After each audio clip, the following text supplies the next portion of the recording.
బెజవాడ దుర్గమ్మ విదేశీ భక్తులపై తన చల్లని చూపు ప్రసరింపజేస్తోంది. ఖండాంతరాలు దాటి స్థిరపడ్డ ఎన్ఆర్ఐ భక్తులకు కొంగు బంగారంగా తన దీవెనలందిస్తోంది. సనాతన హిందూ ధర్మ పరిరక్షణకు కంకణం కట్టుకున్న బెజవాడ దుర్గమ్మ అర్చక స్వాములు సప్త సముద్రాలు దాటి అమ్మవారి కుంకుమార్చనకు శ్రీకారం చుట్టారు.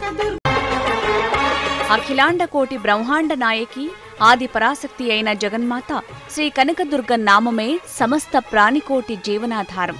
అమ్మ నామం ఒక్కసారి జపిస్తే చాలు 7 జన్మల పాపాలు హరిస్తాయన్నది భక్తజనుల నమ్మకం. ఆ నమ్మకమే దుర్గమ్మను సప్త సముద్రాలు దాటించింది. ఎన్ఆర్ఐ భక్తుల చెంతను వచ్చేలా చేసింది. సమస్త చరాచర జీవకోటికి కడుపారడి ఎరిగిన అమ్మ దుర్గమ్మను ప్రార్థిస్తే సమస్త పాపాలు నాశనమవుతాయని సాక్షాత్తు పరమశివుడే ఉపదేశించాడట.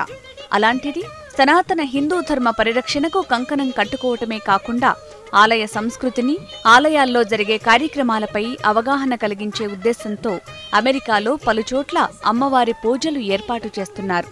భారతీయ సంస్కృతిని భావితరాలకు అందించాలన్న లక్ష్యంతో అమెరికాలో ఉన్న భారతీయులకు తెలియజేసేందుకు ఇలాంటి కార్యక్రమాలు చేపడుతున్నారు. ఆంధ్రప్రదేశ్ ప్రభుత్వ దేవాదాయ శాఖ మంత్రి P Manikyalarao, principal secretary JSV Prasad, commissioner Anuradha, Durgamma గుడి ఈవో చంద్రశేఖర్ ఆజాద్ సంయుక్త ఆధ్వర్యంలో అమ్మవారి పూజలు దిగ్విజయంగా సాగుతున్నాయి.